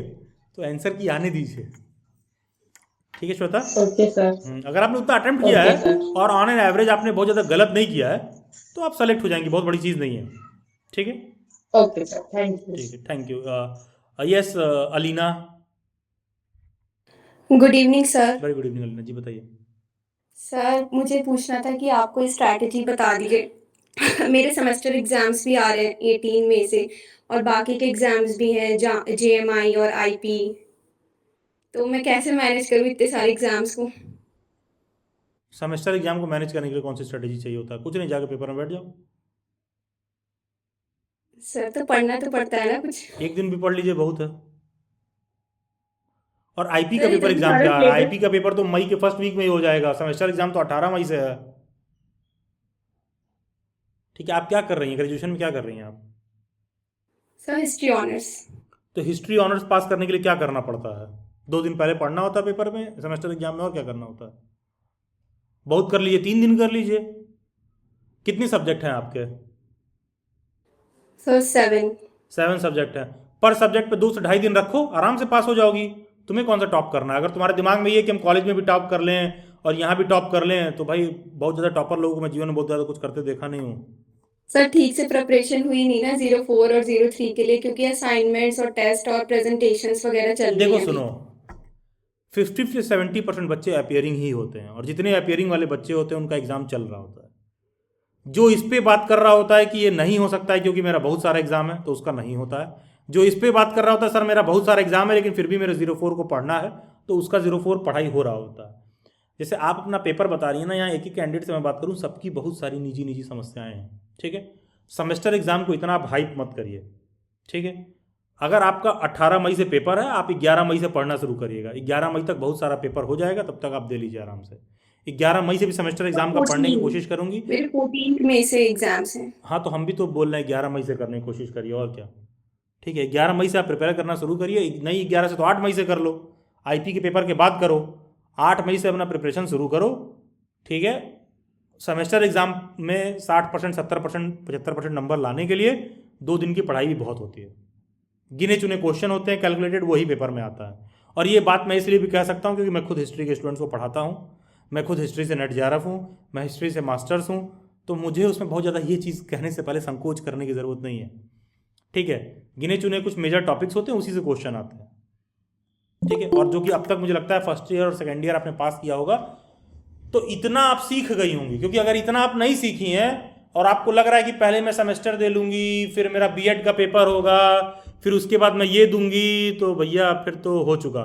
फिर आप जीवन में कोई सा भी एग्ज़ाम आगे देने वाली है ना, हमेशा यू विल बी ऑक्यूपाइड। आपको बताएं, जब अभी आप लोगों का भी बीएड का रिजल्ट आएगा, तो जितने भी बच्चे बीएड के फर्स्ट ईयर में होते हैं, ये सब के सब सीटेट के एग्ज़ाम के लिए एलिजिबल होते हैं। तो इसमें से अच्छे खासे बच्चे होते हैं ना कि डेली बाइट्स पर जो है सीटेट का बैच ज्वाइन कर लेते हैं ये लोग। तो ज्वाइन करने पर होता क्या है, सब के सब ज्वाइन करते हैं, बाद में क्या होता है, जैसे ही उनका कॉलेज शुरू होता है ना, सर कॉलेज वाले बहुत असाइनमेंट दे रहे हैं, वो सीटेट का क्लास रेगुलरली अटेम्प्ट नहीं कर रहे होते डेली बाइट्स पर। और कुछ बच्चे होते हैं कॉलेज वाले कितना भी असाइनमेंट दे रहे होते हैं, उसी में सीटेट का क्लास भी मैनेज कर रहे होते हैं। बस होता क्या है कि दिसंबर में जो लोग नहीं मैनेज कर रहे होते हैं वो फेल हो जाते हैं, फिर उनका पूरा 2 साल सीटेट क्लियर नहीं होता। जो बच्चा पहली बार में क्लियर कर लेता है, पहली बार में ही पास हो जाते हैं, ठीक है? तो प्रॉब्लम सबके साथ सेम है, पूरे दुनिया में बात यही होती है कि सॉल्यूशन कौन ढूंढ के लाएगा। तो आपका पेपर, आप स्वयं सॉल्यूशन ढूंढिए। और रही बात सेमेस्टर एग्जाम की, तो मुझे लगता है 1 हफ्ते से पहले पढ़ाई शुरू करेंगी, उतना बहुत है, ठीक है? Okay sir. And make this a mental condition कि मैं 7 मई से पहले अपने सेमेस्टर एग्जाम पर बात नहीं करूंगी, 8 मई से पहले। जब तक मेरा आईपी का पेपर ना हो जाए, ठीक है। क्योंकि सेमेस्टर एग्जाम में 70 की जगह 75 मिल जाएगा और एडमिशन नहीं होगा तो आपका 1 साल का ड्रॉप लग जाएगा। तो be very clear with your priorities, ठीक। कंडीशन योरसेल्फ, कोई ऐसा नहीं होता है, बहुत सारे लोग यहाँ हैं इनका सेमेस्टर एग्जाम चल रहा है, अपने आप को कंडीशन करिए कि मुझे वो चीज़ छोड़ना है, मुझे वो चीज़ अपने आदत में डालना है, भाई मुझे ऐसे ही देखना प्रॉब्लम को। खैर, coming to Komal Jain, then I come to Kaushal Anand. Yes Komal Jain, yes please. Hello sir, good evening. Very good evening Komal. Sir मेरे को ना, मैंने अभी COQP 05 का पेपर दिया है और मैं थोड़ा सा ना उसको लेकर श्योर हूँ कि हाँ 50% चांस है कि क्लियर हो जाएगा, 50% थोड़ा कंफ्यूज भी है। तो आपने जैसे भी बताया कि हमें बैकअप लेके चलना चाहिए, IPO का फॉर्म फिलअप करना चाहिए। बैकअप लेके नहीं, तो- ऑप्शंस लेके चलना चाहिए। हाँ सर, ऑप्शन लेके तो मेरे को करना चाहिए, फेल नहीं करना चाहिए, मैं ऑप्शन लूँ या उसको नहीं लूँ? ये तो खुद सोचिए। सर थोड़ा राइट कर दो ना आप। तुम कह रही हो मेरे हिसाब से 50-50 मेरा सिलेक्शन हो सकता है, मैं कहूँ कि शायद 20-80 हो, तो मुझे क्या पता पेपर आपने क्या वही अटेम्प्ट सर, एक किया। ट्विस्ट हो जाएगा तो मेरे हाँ को तो करना ऑप्शन चाहिए। रखना चाहिए कि नहीं रखना चाहिए, आप कितना डेस्परेट हैं ये आप समझेंगे। अगर आपको इस साल एडमिशन लेना ही लेना है तो whatever it takes I will do it. अगर मेरा ऐसा कोई मजबूरी नहीं है तो I will wait for it, okay ठीक है। एंड देखो देखिए सभी स्टूडेंट्स को मैं एक चीज सजेस्ट करूंगा, never ever ask someone else to take decision for you. Sir, पता है एक्चुअली ना बहुत बार कंफ्यूजन हो जाती हमेशा है। आपको पूरी कोशिश ये होनी चाहिए कि आप सभी ऑप्शंस को सुनिए और फिर आप वो करिए जो आपको लग रहा है। बात बस इतना है कि जब आप सामने सभी ऑप्शंस को सुन रहे हैं तो आप देखिए कि अगला उस ऑप्शन को देने के बाद आपको रीजन क्या दे रहा है, क्या रैशनल आपको दे रहा है उन ऑप्शंस को चूज करने के लिए। अगर मैं कहता हूं कि आपको बहुत सारा ऑप्शन ओपन रखना चाहिए तो आप क्या बोलते हो, सर बैकअप के लिए आईपी भरना चाहिए क्या? अगर तुम बैकअप के लिए भरना चाहते हो तब तो तुम्हारा बैकअप दोनों जगह से होगा, ठीक है ना, तुम्हारा फिर आईपी में होगा ना 05 में होगा। ट्रुथ तो यही है। अगर आप ऑप्शन के लिए भरना चाहते हैं कि सर मेरे पास 2-3 ऑप्शन रहे, मैं दोनों पर लग के पेपर देना चाहता हूं, तो किसी एक में आपका हो जाएगा। वो जो मेंटालिटी है ना, आपको लग रहा है कि अरे क्या ही फर्क पड़ रहा है, मैं खुद से चाहे झूठ बोल रहा हूँ, नहीं भाई फर्क पड़ता है, ठीक है, फर्क पड़ता है। आप किस तरह का एनर्जी क्रिएट कर रहे हो अपने माइंड में, फर्क पड़ता है उस चीज़ से। तो है क्या कि अब आपको लगता है सर मैं 50-50 हूँ कि मैं सेलेक्ट हो जाऊंगा। व्हाट इफ तुम उस वाली 50 में हो जो तुम्हारा सिलेक्शन नहीं हो रहा है, तो क्या तुम 1 साल का ड्रॉप लोगी? तो बिल्कुल ठीक है, रिस्क लीजिए। अगर आप ड्रॉप नहीं लेंगी तो भैया दूसरे वाले ऑप्शन पर पूरा तोड़ के एकदम लगिए, क्योंकि 05 का तो पेपर हो चुका है, तो 05 पर बात ही क्या करना है। और कल को मेरा आईपी में भी हो गया, 05 में भी हो गया, तो छोड़ देंगे, नहीं जाएंगे आईपी में। आप पेपर देख लीजिए, SCRT वाले आपको नहीं बुला रहे हैं, ठीक है। जिस चीज़ को आप बैकअप कह रही हैं वो यूनिवर्सिटी आपका बैकअप कर देगी, ठीक है। आप पेपर देकर अटेम्प्ट करके देख लीजिए, ठीक है। अगर आप उसको शिद्दत से नहीं दे रहे हो तो इसमें कुछ बहुत दिमाग लगाने वाली बात नहीं है। ये बस आप चाह रहे हो कि हम अपना फैसला खुद ना लें, तो आगे सारा ऑप्शन ओपन है, ठीक है। आप खुद से पूछ लीजिए मेरे को साल एडमिशन लेना ही लेना है क्या, तो लेना ही लेना है तो सारा ऑप्शन ओपन रखेंगे। लेकिन ऐसा है कि नहीं हम ट्राई दे सकते हैं, तो ठीक है, फिर वही ऑप्शन ओपन रखिए जहाँ पर आप सिलेक्शन चाहती हैं, ठीक है। तो ये प्रायोरिटीज़ तो फिर वैसे सेट करना है, पेपर आप ही को देना है, मेरे कहने से मत दीजिए, ठीक है। हाँ, बाकी डेली बाइट्स बस इस काम में हो सकता है कि हमारा सेकंड बैच जो IP BEd का है वो कब 26 मार्च से शुरू हो रहा है। हम लोग बस ये कर सकते हैं भैया, जिस बच्चे को प्रिपेयर करना है हम प्रिपेयर करा सकते हैं, हम बस ये कर सकते हैं, ठीक है। जैसे किसी ने मेरे से बोला कि सर आखिरी दिन में क्या पढ़ें, तो मैंने कहा भाई मेरे को नहीं पता क्या पढ़ें, ठीक है। मेरे को लिटरली नहीं पता होता कि आखिरी 24 घंटे में क्या पढ़ना है, खास करके एंट्रेंस एग्जाम में। सेमेस्टर एग्जाम थोड़ी ना कि आखिरी घंटे भर पहले भी किताब चाट रहे हो, पहले तो उसका फ़र्क समझना शुरू करिए कि एंट्रेंस एग्जाम में आप आखिरी के 24 घंटे में बस रिलैक्स कर लीजिए, खास करके तब जब आपका मॉर्निंग में पेपर हो, ठीक है, so that you don't underperform. खैर, yes Kaushal Anand, yes please. Sir actually वो मतलब टीचिंग एप्टीट्यूड का जो क्वेश्चन होता है वो 2024 वाले पेपर में मैंने देखा कि बहुत ज्यादा मतलब था वो क्वेश्चन टीचिंग एप्टीट्यूड से जुड़ा हुआ। और सर उसमें ऐसा क्वेश्चन भी होता है कि जिसका ऑप्शन वो मतलब सूट नहीं क्लियर करता है। नहीं हो पाता। सही बात है। हाँ, और मतलब कंफ्यूजन क्रिएट कर रहा है सही है। कि ये होगा, ये भी हो सकता है और ये भी हो सकता है। और ऐसा मैं मतलब जब गूगल करता हूँ तो आंसर भी दोनों आता है, आंसर लेकिन भी दोनों कहता आएगा, राइट राइट राइट। हाँ, और मतलब आंसर में ये होता है कि एक मनोविज्ञान के आधार पे ये वाला ज्यादा प्रेफर करता है, लेकिन करता ये है, वाला कम करता है, करता तो उस है। पे आंसर डिपेंड कर जाए। तो सर ऐसे क्वेश्चंस में थोड़ा कंफ्यूजन ज्यादा हो जा रहा है। देखो कौशल, बस एक चीज़ आप ऐड कर लीजिए अपने माइंड में।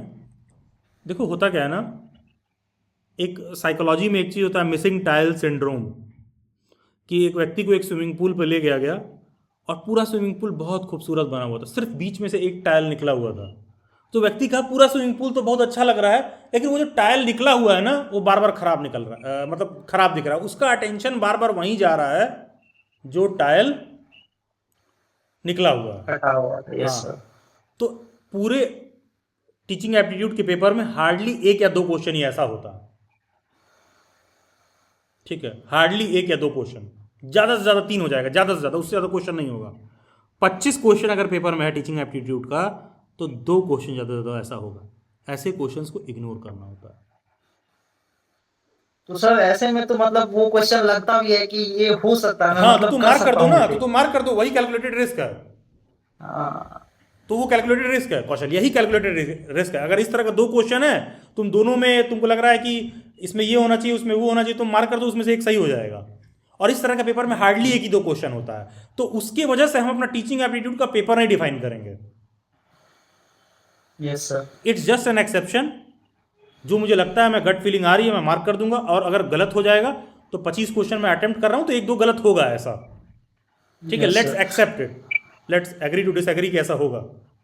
सर 2024 वाले में बहुत ज्यादा मतलब टीचिंग एप्टीट्यूड वाले क्वेश्चन का ज्यादा था सर, आई गॉट तो इस इट। बार भी हो सकता है कि ज्यादा यस हो। यस, एनीथिंग एंड एवरीथिंग, कुछ भी, बहुत कुछ, सब कुछ, सब कुछ।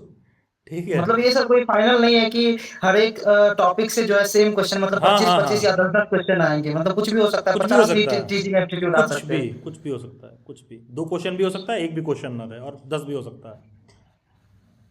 ठीक है। वैसे 03 के पेपर में टीचिंग एप्टीट्यूड का क्वेश्चन रहेगा, एंड कौशल इस तरह का कोई क्वेश्चन रहेगा ना तो छोड़ देना भाई, मत, यस या फिर सर। अटेम्प्ट करिएगा। अगर आपको लगता है कि ये होना चाहिए तो अटेम्प्ट करिए। जी सर, जी। हाँ, क्योंकि उतना कैलकुलेटेड रिस्क लेना होता है, उतना रिस्क आप नहीं लोगे तो ऐसे ही आप नंबर ऑफ क्वेश्चन घटने लगेंगे। Thank you sir. ठीक है। Yes, Sonika Devi. Good evening sir. Very good evening जी, बताइए। एक्चुअली मेरा क्वेश्चन था कि 03 से सर हमारा सेफ स्कोर क्या हो सकता है? आई मीन जिसमें हमें लगे कि ना तो हम ज़्यादा हाई हैं ना मतलब लोअर है, एवरेज। 52 मतलब क्वेश्चन अगर अटेम्प्ट करिए, अच्छा सही। नहीं। हाँ जी सर। 52 क्वेश्चन अटेम्प्ट करिए, सही। 70% ऑफ द पेपर सही करना है आपको। Okay sir, okay, thank you sir. ठीक है, उतना बहुत है। ठीक। ओके। एंड देखिए, अभी जैसे कोई बता रहा था कि हम COQ05 को पेपर दिए 50-50 हमको लग रहा है। देखिएगा, मार्क माई वर्ड्स, जो भी कैंडिडेट पूछ रहा था, आप जब आंसर की आएगा, ठीक है, आप अपना आंसर की से पेपर में ला लीजिएगा। और अगर आपको लगता है कि जो मैं कह रहा हूँ वो सही हुआ, तो मेरा ओपन मीट बहुत सारा होता है, आप फिर आइएगा, बताइएगा कि सर वो जो आपने बोला था, मैंने पेपर ओपन किया और मेरा so and so higher end पर सही हो गया, मैं सेलेक्ट हो रही हूँ। और अगर नहीं हो रही होंगी, वो हो रहा होगा जो मैं कह रहा हूँ, तो भी आके बताइएगा कि सर जैसा आपने बोला था कि मैं ओवर कॉन्फिडेंट थी कि 50-50 मेरा सही हो जाएगा, मुझे दूसरा ऑप्शन रखना चाहिए कि नहीं रखना चाहिए, मैं सोच रही थी कि मेरा 4 ही 5 गलत है और मेरे 15 गलत निकले। ठीक है, तो जैसी भी परिस्थिति रहेगी आप आगे बताइएगा। आप साफ़ सुथरा बताएंगी तो इससे आपको भी फ्यूचर में ज़्यादा फ़ायदा मिलेगा, क्योंकि आप अपनी चीज़ों को, अपने नॉलेज को लेकर बहुत क्लियर रहेंगी कि अच्छा, हमको कॉम्पिटिटिव एग्जाम में कभी भी इस तरह से मतलब नहीं प्रस्तुत करना है खुद को कि 50-50 है, ऐसा हो जाएगा, वैसा हो जाएगा, हमको लग रहा है ऐसा हो जाएगा, बिना आंसर की देखे। ठीक है, बहुत तजुर्बे के साथ कह रहा हूँ, अगर उससे पहले आप कर रहे हो इस तरह से, तो आप देखिएगा जब आंसर किया आएगा। तो ये ओपन सेशन है, जो भी कोई था आप आइएगा, फिर से आप बताइएगा जो भी कुछ है। Yes, coming to Laiba Shaikh. Good evening sir. जी लाइबा, यस प्लीज। सर मेरा डाउट जेएमआई से रिलेटेड है। आपने उसके अंदर 17 टीचिंग सब्जेक्ट्स बताए थे, उसमें साइकोलॉजी नहीं था, और मेरा ग्रेजुएशन में साइकोलॉजी ऑनर्स है, तो मैं एलिजिबल हूँ या नहीं हूँ? तो इसके लिए सबसे पहले तो JMI B.Ed वाला प्लेलिस्ट देखिए। ठीक है, जो भी सब्जेक्ट पढ़ रही हैं वो 2 ईयर पढ़ा होना चाहिए। ठीक है, अदरवाइज नॉट एलिजिबल है। ठीक। Okay sir, thank you. ठीक है, okay, thank you. Then welcome to Shailja Sharma. Hello sir. जी शैलजा, हेलो। सर मैं JRF के लिए तैयारी कर रही हूँ और इस साल मैं B.Ed देने वाली हूँ। JRF मेरा क्लियर हुआ नहीं, 2 बार एग्जाम दे चुकी हूँ। B.Ed इस बार करना ही करना है, तो सर मतलब बाय चांस अगर इसी साल में जेआरएफ भी होता है, नेट या जेआरएफ, तो कोई प्रॉब्लम तो नहीं है ना, कोई कंटिन्यू कर सकते हैं ना बीएड साथ में? यस, कर सकती हैं। नेट जेआरएफ का सर्टिफिकेट 2 साल के लिए वैलिड रहता है, तो बाद में पीएचडी में एडमिशन ले लीजिएगा। हाँ जी सर। अच्छा सर, मुझे अगर कोई कोर्स लेना है तो मतलब पूरा बैच लेना पड़ेगा या फिर टेस्ट सीरीज सिर्फ ले सकते हैं? देखिए शैलजा, देखिए एक आपको बात बताऊं, आपको थोड़ा सुन के बुरा लगेगा। आप जैसे स्टूडेंट से मैं हर दूसरे दिन मिलता हूं, बात करता हूं, और जो चीज़ आप पूछ रही हैं, आपके प्रश्न से मैं आपका बैकग्राउंड समझ गया हूं कि आप मास्टर्स, नेट, जेआरएफ ये सारा कुछ कोशिश कर रही हैं, और जब उधर विफल हो रही हैं तब आपको लगता है कि यार बीएड ज़्यादा बेहतर ऑप्शन है। टीचर ही बनना है तो इतना सारा सरकारी वैकेंसी आ रहा है, कम से कम इसमें टीचर तो आदमी बन ही जाएगा, चलो कुछ नहीं तो बीएड ही कर लेते हैं। बीएड करने को लेकर भी आपका उद्देश्य कोई बहुत ज़्यादा हाई विजनरी नहीं है, आपको बस किसी तरह बीएड का डिग्री मिल जाए, ठीक है, ये सब चीज़ें आप सोच रही हैं। इस तरह के कैंडिडेट्स को अमूमन मैंने देखा है कि अगर बीएड का डिग्री मिल भी जाता है, अगर उनका कमिटमेंट उस चीज़ को लेकर मतलब if they are not seriously aspiring for B Ed, तो वो डिग्री भी उनकी बहुत ज़्यादा मदद नहीं कर पाती है, ठीक है, क्योंकि it's not just about net JRF. अगर आप नेट पास भी कर लेती हैं तो उससे कुछ बहुत ज़्यादा मिलेगा नहीं, ठीक है। अगर मान लीजिए आप जेआरएफ भी कर लेती हैं, जेआरएफ हो जाती हैं, तो आप अपने आप को शॉर्ट टर्म सेटिस्फैक्शन दे सकती हैं कि मैं पीएचडी में एडमिशन ले लूँगी तो मेरे को मेरा फेलोशिप मिलने लगेगा, देन व्हाट, उसके बाद क्या, ठीक है। और 2 बार नेट जेआरएफ का पेपर आप दे चुकी हैं, उसके बाद भी आप हाइपोथेटिकल कंक्लूजन पर पहुंच रही हैं कि सर क्या पता मेरा उसमें हो जाए तो क्या मैं बीएड साथ में कर सकती हूँ। आपको 2 बार पेपर दे के आइडिया नहीं मिल रहा है कि आप कहाँ पर खड़ी हैं, पहला चीज़। दूसरा चीज़, अगर आप बीएड करने को सोच रही हैं तो आप ढंग के यूनिवर्सिटी में बीएड एंट्रेंस एग्ज़ाम दे के देखिए, ठीक है। आप ये भी देखिए कि उसमें भी आपका सिलेक्शन हो रहा है कि नहीं हो रहा है। अगर नहीं हो रहा है तो जहाँ भी एज ब्रैकेट में आप खड़ी हैं वो ऑलरेडी आपके लिए अलार्मिंग सिग्नल है कि हम किसी एक साइड पर बहुत ही क्लियर कट आ जाए, ठीक है। जैसे मैं खुद भी नेट जेआरएफ हूँ, मेरा जेएनयू में एडमिशन हुआ पीएचडी के लिए, वेरी फर्स्ट डे मैंने छोड़ दिया, ठीक है, वेरी फर्स्ट डे मैंने छोड़ दिया था। It is, I am talking about 2019-20 की बात हो रही है, if I am not wrong, ठीक है। तो क्योंकि उस पर मेरे को क्लैरिटी था कि भाई ये मेरे को नहीं करना है, ठीक है। लेकिन मेरा फर्स्ट अटेम्प्ट में ही हो गया था उसमें, वो एक अलग बात है। लेकिन मैं जेआरएफ था, वो मेरे को फेलोशिप देते हैं, और जेएनयू अपना भी फेलोशिप देता है बहुत सारे बच्चों को, तो क्या पता क्वाइट पॉसिबल मुझे वो भी मिलता, लेकिन वैसे कोई एक ही फेलोशिप मिलता है। तो लेकिन वो मेरे को नहीं करना था तो मैंने छोड़ दिया, ठीक है। तो उस पर क्लैरिटी रखिए। और फिर बहुत सारे पीएचडी के बच्चे मेरे पास आते हैं हिस्ट्री के, सर रिपोर्ट बना दीजिए, किस टॉपिक पे रिसर्च करें, सर बीएड करें, क्या करें। तो अमूमन मैंने ऐसे बच्चों को देखा है कि वो दोनों साइड जो है पुल पे झूला झूल रहे हो, हाँ, लटक जाते हैं बीच में लटक जाते हैं। और शैलजा, सॉरी टू से, 1 साल और तुम्हारा बीत जाएगा तो बहुत गंदा वाला लटक जाओगी, यस सर। ठीक है।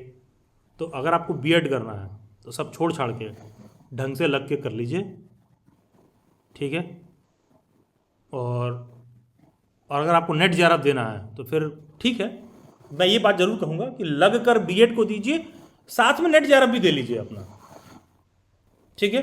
होता है तो ठीक, नहीं होता है तो उसी दिन से मेरा गाड़ी चेंज, गियर मैं चेंज कर लूँगी, मैं बीएड की तरफ आ जाऊँगी, ठीक है। अदरवाइज धोबी का कुत्ता न घर का न घाट का,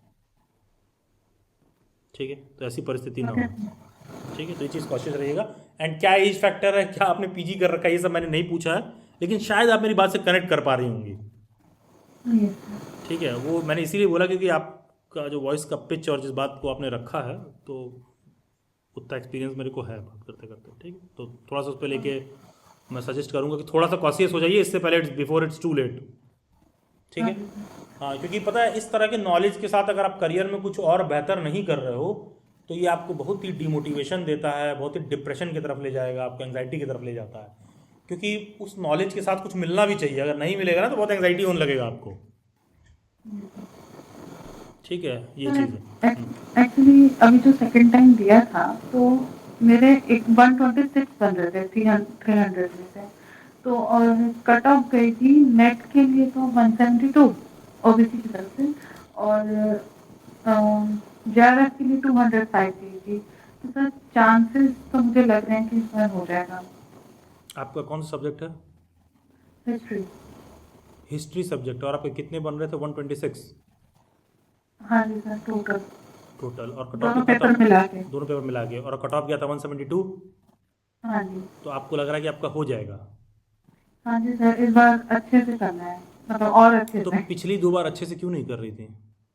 सर कर रही थी, लेकिन थोड़ा हिस्ट्री में ही मुझे थोड़ा इशू हो जा रहा है। हिस्ट्री में इशू हो जा रहा है, बताइए। और हिस्ट्री से नेट जेआरएफ करना है, और आप कह रही हैं 126 से आपसे 172 ला देंगी। देखिए, मैं कहना नहीं चाह रहा हूँ, बाकी मैं क्या कहना चाह रहा हूँ आप समझ गए हैं। हाँ जी सर। ठीक है। तो ये जो आपने अभी बात बोला है ना कि 126 से 172 आ जाएगा, 2-4 मैं हिस्ट्री का क्वेश्चन पूछ के अभी चेक कर सकता हूँ। हाँ जी सर। ठीक है। तो मुझे नहीं, मुझे वो चीज़ करना नहीं है। I am not here to देखो, at times it might sound कि I am bashing, I am not here to do your bashing, but please try to understand कि हम सच को भी इग्नोर नहीं करेंगे, खुद से झूठ नहीं बोलेंगे। तुम ये कह रही हो मेरा 126 से मेरा 172 आ जाएगा, डू यू इवन अंडरस्टैंड कितना गैप है? तुम पेपर 1 में कितना क्वेश्चन की थी 50 में? सर पूरा किया था मैंने, पूरा अटेम्प्ट किया था। अच्छा, कितना सही हुआ था यही बता दीजिए। एग्जैक्ट तो नहीं पता है, बट 26 to 27 सही गया था पेपर 1 में। पेपर 1 में कितना क्वेश्चन था? 50। तुमको पता है किसी बच्चे को अगर जेआरएफ पाना है ना, तो पेपर 1 में मिनिमम 35 उसका सही होना चाहिए। 35 से 40। हम तुमको यही कह रहे हैं कि तुम 25 से 35 पर पहुंच जाओ पेपर 1 में। पेपर 2 की तो बात ही छोड़ दो अभी, ठीक है। पेपर 2 की तो आप बात ही छोड़ दीजिए, वहां 100 क्वेश्चन आ रहा है, पेपर 1 में 50 क्वेश्चन है। 50 में अगर किसी बच्चे को जेआरएफ पाना है तो 35 से 40 के बीच में उसका क्वेश्चन सही होना चाहिए, ठीक है। तभी आपका सिलेक्शन होगा। मैं 3 बार जेआरएफ हूँ, 4 बार नेट हूँ मैं हिस्ट्री से। कोई बहुत बड़ी ऐसी उपाधि नहीं है जिसको मैं बहुत सम्मान के नज़रिए से देखूं, मतलब ठीक है, लेकिन मैंने क्वालिफाई कर रखा है। डेली बेट्स पे और फैकल्टीज हैं हिस्ट्री से क्वालिफाई कर रखे हैं वो लोग, ठीक है। लेकिन प्लीज़ इस बात को समझिए कि 35 से 40 के बीच में, ठीक है। एंड खुद डेली बाइट्स पर जो नुपुर मैम है वो गवर्नमेंट टीचर हैं, जैसे आपको बता रहा हूँ। वो मेरी नेट जेआरएफ की ही स्टूडेंट थी 2020-21 में। वो मेरी नेट जेआरएफ की स्टूडेंट थी। उसका जब सिलेक्शन हुआ पहली बार जब दी, तो मैंने उसको बताया कि जब तुम अगर पेपर 1 में इतना करोगी तुम तभी तुम्हारा सिलेक्शन होगा। उसका उस वक्त सिलेक्शन नहीं हुआ, मतलब नेट में हुआ, जेआरएफ में नहीं हुआ पहली बार में, बाद में जेआरएफ में हुआ। तो वो बीएड में एडमिशन ली, वो गवर्नमेंट टीचर है, और बाद में जेआरएफ और में हुआ, तो फिर किसी को घंटा फर्क पड़ रहा है एक बार अब हो गया तो, ठीक है। जेआरएफ हो चाहे ना हो, ठीक है। तो सेम, तो वो कुछ इस तरह का है। और उसके बाद उन्होंने 2-3 बार नेट जेआरएफ क्लियर किया, ठीक है। लेकिन जब तक पेपर 1 में वो आंकड़ा नहीं छुएंगी तब तक जेआरएफ नहीं क्लियर होगा। 30 क्वेश्चन 28 क्वेश्चन तक सही करोगे, 32 क्वेश्चन सही करोगे तो नेट निकलेगा, जेआरएफ नहीं, ठीक है। और अब तो नेट और जेआरएफ के स्कोर में भी बहुत ज़्यादा डिफरेंस आने लगा है। और तो और ये ओबीसी कैटेगरी के बारे में अभी आप बात कर रही हैं मेरे से, हाँ जी ठीक है। जनरल का तो और ज़्यादा था। जनरल का और ज़्यादा था, तो अब आप देख लीजिए, ठीक है। तो प्लीज़ खुद से झूठ मत बोलिए, प्लीज़ मत बोलिए झूठ कि सर इस अब की बार हम और मेहनत करेंगे और ये करेंगे। 2 से 3 अटेम्प्ट बहुत है सैलरी, ठीक है। Thank you. ठीक है, okay, thank you. Yes, anyone else, any other doubt?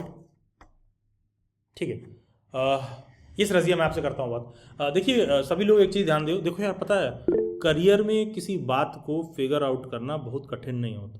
बस होता क्या है ना, हम लोग विशफुल थिंकिंग कर रहे होते हैं। कोई चीज़ नहीं हो रहा होता है तो भी हम मानते हैं कि क्या पता शायद हो जाए, ठीक है। अगले साल कंपटीशन और ज़्यादा होगा, भरने वाले और ज़्यादा होंगे, पेपर का स्ट्रक्चर चेंज होता रहता है। और तो और जो नए बच्चे आ रहे होते हैं वो बहुत ही एनर्जेटिक होते हैं उसी पेपर को देने के लिए। आप जब 2 से 3 अटेम्प्ट दे रहे होते हो तो आप मनोवैज्ञानिक रूप से थक भी रहे होते हो, ठीक है। आपका एक्सपीरियंस बढ़ता है लेकिन आप थक भी रहे होते हो। हम बस ट्रुथ को एक्सेप्ट नहीं करते हैं, तो हम बोलते हैं 50-50 हमने किया है, शायद मेरा हो जाएगा सर, इतना पे हो जाएगा। देखो, let's leave on commenting all this कि मेरा होगा कि नहीं होगा। मैंने इतना पेपर अटेम्प्ट किया है, आंसर की आते हैं, लेट्स सी आंसर की 10 ही दिन 15 दिन में आ जाएगा। इन मीन टाइम हमारा काम क्या है, जो दूसरा यूनिवर्सिटी है पूरा रगड़ के फोकस करो भाई, क्योंकि अगर उसमें 99 और 1 का रेशियो है कि शायद 1% है कि आप सेलेक्ट ना हो, 99% है कि आप सेलेक्ट हो, तो अगर तुम गलती से उस 1% में आ गए देन व्हाट, ठीक है, देन व्हाट। तो देखो बैकअप नहीं होता, ऑप्शंस होते हैं, you are creating option for you, क्योंकि अगर आप बैकअप के तौर पे ले चलोगे तब तो तुम कभी से मोटिवेशन से काम ही नहीं करोगे। ठीक है, आप दोनों तीनों ऑप्शंस पर काम करिए ढंग से। ठीक है, तो ये मतलब आपको इस बात को समझना होगा। ऐसा थोड़ी ना कि डेली बाइट्स पर बीएड के सैकड़ों बच्चे ज्वाइन करते हैं बैच में, तो मैं कहूँ कि यार सीटेट का बैच तो साल में 2 ही बार बनता है, एक जुलाई साइकिल का, एक जनवरी साइकिल का। तो अच्छा है, ऐसा करता है अभिलाष सर, उस पर कम एफर्ट लगवाइए। नहीं, एफर्ट तो भाई उसमें भी पूरा ही लगेगा, और पूरा ही लगाना है, पढ़ाते समय भी पढ़ते समय भी। तो आप ना बस जो एक ट्रूथ है उसको एक्सेप्ट करिए, विशफुल थिंकिंग में मत रहिए। लेकिन ठीक है, हम लोग 18 से 25 का राउंड रहते हैं तो मन भागता भी बहुत है, बहुत दौड़ता है, हर चीज़ उसी समय करना होता है मन को। ठीक है, तो थोड़ा सा ना संयमित ढंग से इस बात को समझिए। थोड़ा सा ये बातें सुन के बुरी लगती हैं तुरंत में कि यार ये सामने वाला बंदा है, नहीं जान रहा है, कह रहा है ऐसे होगा वैसे होगा। यार मैं गलत हो जाऊँ तो बेहतर है ऐसे मसले में, लेकिन अगर आपसे मैं 2 लाइन बात करके आपसे ऐसी बातें मैं अगर कैच कर पाता हूँ जो आप अपने लाइफ में 2 मिनट के लिए भी कनेक्ट कर पाते हो, तो तुम सोचो कि अगर 2 ही लाइन बात करके तुमसे ऐसी बात कर रहा है कि तुम 2 मिनट के लिए कनेक्ट कर पा रहे हो, तो इसका मतलब कि वो कुछ एक्सपीरियंस से कह रहा होगा। क्योंकि पता है, आपसे जस्ट पहले बहुत सारे कैंडिडेट वही सब काम कर चुके हैं। ठीक है, वही 05 का पेपर, 04, 03, 07, ठीक है, नेट JRF, ठीक है, TGT, और ये सब का एलिजिबिलिटी ऐसा है कि जुबान पर मेरे ना एकदम रटा रहता है कि अच्छा वो क्या चीज़ है, वो होगा नहीं होगा, क्या चीज़ पॉसिबल है नहीं पॉसिबल है। ठीक है, अब जैसे किसी ने कहा कि सर मुझे करना चाहिए कि नहीं करना चाहिए, सर फिर भी हम आपका ओपिनियन जानना चाहेंगे। अरे तुम मेरा ओपिनियन नहीं जानना चाहते हो, तुम झूठ बोल रहे हो, तुम सिंपल सा जिम्मेदारी नहीं लेना चाहते हो। किसी ने कहा इसलिए मैंने कर लिया। अरे तुमको लगता है तो तुम करो। तुमको 5 यूनिवर्सिटी का फॉर्म क्यों फिल करना चाहिए? तुम्हें खुद से नहीं लग रहा है तो जो मैं रीज़न दे रहा हूं तुम उन रीजन पे सोच के देखो कि ये सामने जो बंदा कह रहा है, ये इतने समय से पढ़ा रहा है, क्यों कह रहा है 5 अलग अलग यूनिवर्सिटी का फॉर्म फिल करना चाहिए। तो तुम उस रीजन को देखो कि ये क्या रीजन दे रहे हैं 5 यूनिवर्सिटी का फॉर्म फिल करने के लिए। ठीक है, तुम उन रीजन को देख लो। अगर उन रीजन से तुम अलाइन करते हो तो ठीक है, कोई जरूरी थोड़ी नहीं कि मेरे रैशनल और मेरे रीजन सभी बच्चे पे लागू ही हों। अगर तुम पे नहीं लागू हो रहे हैं तो बात खत्म। अगर तुम पे लागू हो रहे हैं तो तुम भाई फिर उन रीजंस को देखो और फिर उस हिसाब से डिसीजन लो। और हाँ, इन दैट केस आप एवरेज भी हो काम करने में तो भी आपका सिलेक्शन हो जाएगा एंड लॉन्गर रन में आप करियर में सक्सेसफुल हो जाओगे। अनसक्सेसफुल होने का बात बस यही होता है कि हम ट्रूथ को एक्सेप्ट नहीं कर रहे होते, हम झूठ बोल रहे होते, क्या पता अगली बार दे दें तो हो जाएगा। जैसे अभी देखिएगा, फ्यूचर में जब कोई ओपन सेशन होगा, अभी 2 महीने बाद ही आप लोग देखिएगा, बहुत सारे ऐसे बच्चों का होगा जिनका रिजल्ट आ जाएगा और नहीं होगा, तो वो जानते हो हमसे क्या पूछेंगे, सर मैं ड्रॉप लूँ कि ना लूँ। वो मेरे से पूछते हैं। मेरा ऐसे केसेस में एक ही चीज़ कहना होता है, तुम ड्रॉप लो उस केस में जब तुम अगले साल सेलेक्ट हो रहे हो, क्योंकि अगर ड्रॉप लेने के बाद सिलेक्शन हो गया तब तो सब जायज है, और ड्रॉप लेने के बाद सिलेक्शन नहीं हुआ ना तो पिछले साल की जो गलती थी ना उसका कीमत भी तुम इस साल चुकाओगे। पिछले साल की गलती का और इस साल की गलती का बोनस के साथ चुकाना पड़ेगा। ठीक है, तो ये चीज़ है। तो आपको अगर ये गट फीलिंग आता है कि यार मैं 1 साल ड्रॉप करके प्रिपेयर करूंगा, तो ड्रॉप करना बैड ऑप्शन नहीं है। ड्रॉप करना बिल्कुल सही है कि आप ड्रॉप करके पढ़ाई करिए, उसे ड्रॉप करने में कोई दिक्कत नहीं, कोई ईयर वूयर वेस्ट नहीं होता है। ईयर वेस्ट तब होता है जब तुम वेस्ट करते हो कि तुम ड्रॉप करके भी कुछ पढ़ नहीं रहे हो। ठीक है, तो ड्रॉप करके अगर अगले साल सिलेक्शन होता है तो सब जायज है। ठीक है, लेकिन कैलकुलेशन बहुत सिंपल सा होता है। हम कई बार खुद से झूठ बोल देते हैं, अच्छा चलो ठीक है अगले साल मेरा हो जाएगा, इस साल मैंने नहीं मेहनत किया, अगले साल मैं सीरियस हो जाऊंगा। वो सीरियसनेस आता नहीं है, पता चला अगले साल भी गाड़ी फंस गई। तो बस इसी ट्रूथ को हमको एक्सेप्ट करना है, इसीलिए हमको ऑप्शंस ओपन रखना है। क्योंकि अगर किसी बच्चे को मोटिवेशन आता है तो आपका पेपर COQP 03 का 26 मार्च को है, तुम 26 मार्च को पेपर खराब हो अच्छा हो मोटिवेट हुए, तुम्हारा अगला IP का paper last week of April first week of May में है, उसको तुम अब से पढ़ के क्लियर कर सकते हो। तो तुम 1 महीना भी मोटिवेट हो जाओ लगातार तो भी बहुत अच्छी बात है। जामिया का पेपर 2 महीने बाद है, अब से तुम 2 महीना लगातार कर लो मोटिवेट होगे तो भी हो जाओगे। RIE का पेपर ऑलमोस्ट 2.5 से 3 महीने बाद है, अब से तुम 3 महीना मोटिवेट हो जाओ RI के लिए तो अब से हो जाओगे। तो अगले साल के लिए मोटिवेट क्यों हो? ये तो जस्ट हम पोस्टपोन कर रहे हैं प्रॉब्लम को। ठीक है, तो जैसे शुतुरमुर्ग को कहा जाता है ना कि प्रॉब्लम देख के क्या करता है, सर अपना मिट्टी में धंसा लेता है, कि जो प्रॉब्लम आ रहा था देखता ही नहीं उसके तरफ। ठीक है, तो बस इस चीज़ से बचिए। स्टूडेंट लाइफ में बस इतना ही रखिए, जागरूक रहिए। बाकी तुम एवरेज हो, बिलो एवरेज हो, भाई कामयाबी झक मार के आपकी चौखट पर आएगी। आप बस जागरूक रहिए, आप बस सत्य को एक्सेप्ट करिए कि ये चीज़ तुम्हें करना है कि नहीं करना है। जब मैं JRF छोड़ के B.Ed वाले में आ रहा था तो सभी बुद्धिजीवी लोग मुझे सजेशन दे रहे थे कि यार फेलोशिप मिल रहा है, पैसा मिलने लगेगा, ये होने लगेगा, वो होने लगेगा, मतलब तुरंत के लिए सब बुद्धिजीवी थे, सब सही ही कह रहे थे। अरे तो इसमें कौन सा बहुत इंटेलेक्चुअल बात है, वो तो हमको भी समझ में आ रहा था कि जाके JRF ज्वाइन कर लें, PhD करें, फेलोशिप मिलने लगेगा। फिर उसके बाद तो सारे बुद्धिजीवी लोग, प्रोफेसर में सो कॉल्ड प्रोफेसर भी थे, उनके पास भी मैं गया, नहीं नहीं बेटा कोई छोड़ता नहीं है, ये वो ले लीजिए, आपका अगले दिन से 3 महीने 4 महीने 6 महीने पर आपका स्टाइपेंड आने लगेगा, अच्छा खासा पैसा मिलता है, एक ही बार में तुमको 70,000 80,000 1 लाख रुपये से क्रेडिट होगा। सारे बुद्धिजीवी लोग ये सजेस्ट कर रहे थे। ठीक है, उसके बाद मेरे बहुत सारे स्टूडेंट हैं जो JRF क्वालिफाई किए हैं। ठीक है, बहुत सारे स्टूडेंट्स हैं जो JRF हैं। अब तो नहीं पढ़ाता हूँ मैंने JRF वालों को उतना, लेकिन पहले तो मैं पढ़ाता था, रेगुलर क्लासेस होती थी मेरे JRF को लेकर। तो बहुत सारे ऐसे बच्चे हैं जो JRF क्वालिफाइड हैं, फिर गवर्नमेंट जॉब में भी हो गए, फिर वो सब सारा छोड़ के फिर लगा रहे यार ठीक है डेली वाइट्स पर आ रहे हैं।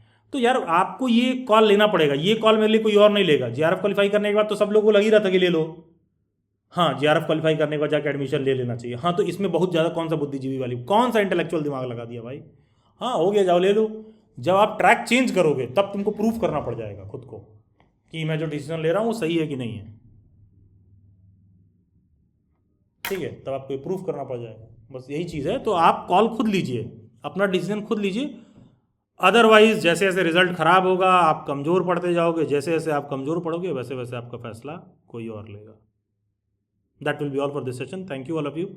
जिनको भी कुछ डाउट है अभी रुक जाइए, rest all of you can take your leave.